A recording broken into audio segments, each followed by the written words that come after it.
मित्रांनो, तुमचं आपल्या परत देखा मिनी ब्लॉग मध्ये आपण चाललोय कार्तिक भाऊला घ्यायला केशवनगर बस स्टँड. हा, केशवनगर बस स्टँडला चाललोय आता. पण थंडी खूप वाजायला लागली. तुम्हाला वाचती का नाही कमेंट मध्ये सांगा. स्वेटर नाही ना आमच्या जवळ, म्हणून थंडी वाजते बघा. अनमोल भाव असा लागला. थंडी एवढी वाजती, अरे रे रे रे. बरं झालं गाडी नाही आमच्या जवळ. जाऊस तर आम्ही झालं गेम खल्लासच.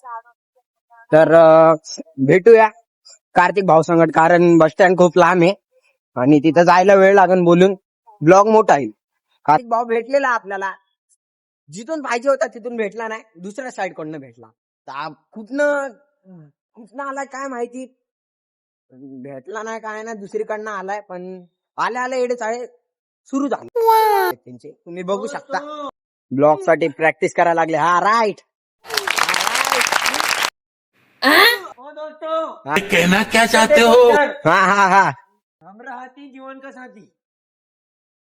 सकाळी सकाळी खाती चहा आणि चपाती. तर मित्रांनो, नक्की सांगा शायरी कशी वाटली. आवडली असेल तर नक्की लाईक करून घ्या. अशा शायरीसाठी भाऊला सपोर्ट करा. आणि तर मित्रांनो, नक्की शेअर करा, सबस्क्राईब करा आणि बेल आयकनला क्लिक करायला विसरूच नका. फोडून टाका, बटन फोडून टाका. तर नक्की एकदा जा पेजवर, सबस्क्राईब करून घ्या आणि लवकरात लवकर जाऊन आपल्या भाऊला सपोर्ट करा. सगळ्यात जास्त तुमच्या सपोर्टची गरज आता सध्याला. तर भेटूया आपल्या पुढच्या मिनी ब्लॉग मध्ये. आजसाठी एवढंच बस. हाम्रो घरै अघिको बाटै बाटो तिमी जस्तै कोही आउँदै गरेको देख्छु।